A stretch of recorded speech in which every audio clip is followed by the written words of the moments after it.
You're watching a Justin Marinelli film. Good evening, everyone, and welcome to the second episode of HockBEE. It's been a couple weeks since our last episode, and being the case that we're coming off the NHL All-Star break, we have a lot to unpack here. The first thing I'd like to talk about is the Edmonton Oilers. Coming out of the All-Star break, they were on a heater, an absolute heater. Last time we talked, they were on a 13-game win streak. And just the other night, we saw them have an opportunity to break the all-time NHL record, or at least tie it at 17, and they fell short. We saw McDavid have lots of frustration coming back to the bench after the Vegas Golden Knights scored their empty net goal to seal them up. I would like to go over to John Weasel and get his opinions on the matter. You know, Justin, it's like I said in our last segment. The Oilers are washed up. There's no point in talking about them. We're only going to be here to listen about the Red Wings. All right? The Red Wings are all that's important right now. You know, just imagine if the Red Wings played the Oilers instead of the Golden Knights the other night. Just imagine the beatdown that they would have had. You know? It's sad to think that anybody wants to hear about another team besides the Red Wings. And that's all I got. And I totally agree. I mean, I talk about how the empty net goal that the Vegas Golden Knights scored to seal them up, put them away. If it was the Red Wings, would we have seen an empty net goal to begin with? Would they have had even a shot and a hope saying, pull my goalie, I'm going to see if I can take the game here? No, it wouldn't have probably come to that, right? Mm-hmm. It's a wild ride in the NHL, and we see this time and time again where players and teams get on the brink of breaking a record and they just can't finish it out. It's interesting. Is it psychological? Is it physical? We don't know. And we'll see as we go further along in the NHL. The next thing I'd like to talk about is the All-Star Game. This got a lot of backlash from the public. Okay, fans didn't like it. They didn't like it last year, and they were hoping that it would be improved this year. And the NHL did go to Connor McDavid, and they said, hey, Connor, what can we do to make this better? Connor had a great suggestion. He said, well, why don't we give the players some incentive? Why don't we say, hey, the winner of the skills competition gets $1 million. He played him like a fiddle. He did, because he ended up winning the skills competition. He beat his own game. He won the $1 million. It's like he was asking the NHL just to give it to him straight up, and he won. However, we saw some other interesting things occur. Michael Bublé, a celebrity guest in the All-Star Game, claimed that he was on magic mushrooms during the game. He was told he was given a microdose. It turned out to be a heroic dose. I'd like to get John Weasel's opinion on the matter. Michael Bublé should be taking a heroic dose of the Red Wings. You know, he's always polluting his mind with these drugs, writing his Christmas songs. Instead of spending time with former Red Wing veteran, you know, Jimmy Howard, and, you know, as my partner Joe Beatty here, you know, can we get a shot of this gorgeous jersey here? That's a hell of a fucking Red Wing right there.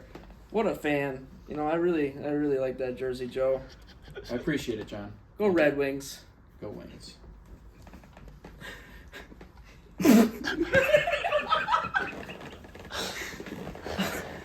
Another story making rounds in the NHL right now is Brendan Gallagher's high hit on Adam Pelech. We saw PK Subban, a former teammate of Brendan, speak out on the matter, who's no longer in the league, saying that had he been in charge of the penalty that was to be cast upon Brendan Gallagher, he would have, quote, thrown the book at him.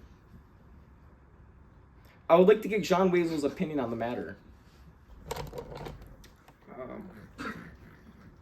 You know, the only book I read is the good book. And that good book is the Red Wings. When I see their roster, when I see their game plan, I just know that there is nothing else to read. There's nothing else to take in. This is it. This is the truth. These are the people that are going to take us to the Stanley Cup for many, many years to come from now. And that's all I got, you guys. I appreciate that. It's some expert analysis on a team we've never covered on the show before. I'd like to talk about another team we've never talked about on the show before. Today we were at the Red Wings game, and we go into the game, and I'll put it this way.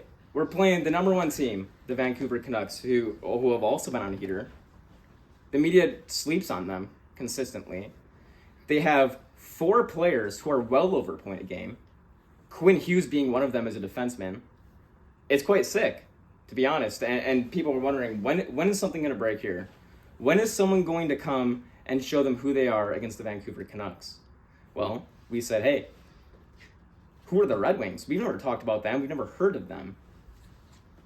Nor have we ever covered them on the show. So we said, hey, we'll go and we'll see them play, see what they're all about.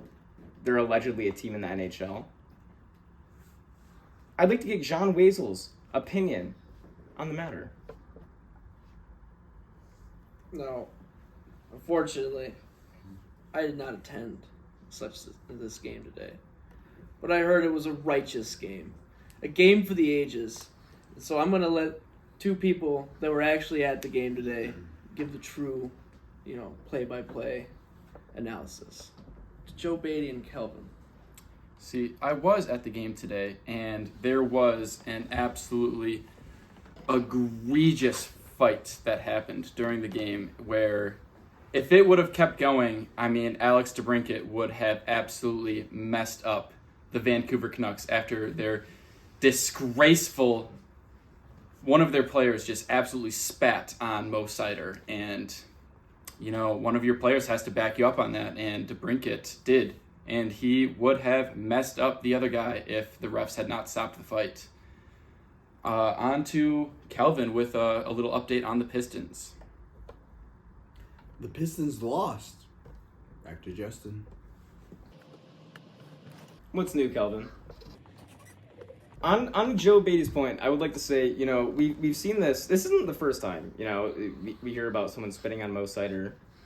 In the, I want to say it was 2009 Stanley Cup Finals, we saw Kevin Bieksa of the Vancouver Canucks bite a player on the Boston Bruins, and we say, hey, what are we going to do about this?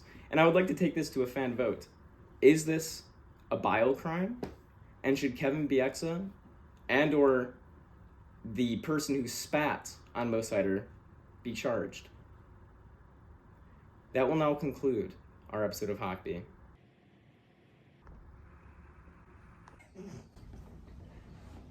You just watched a Justin Marinelli film.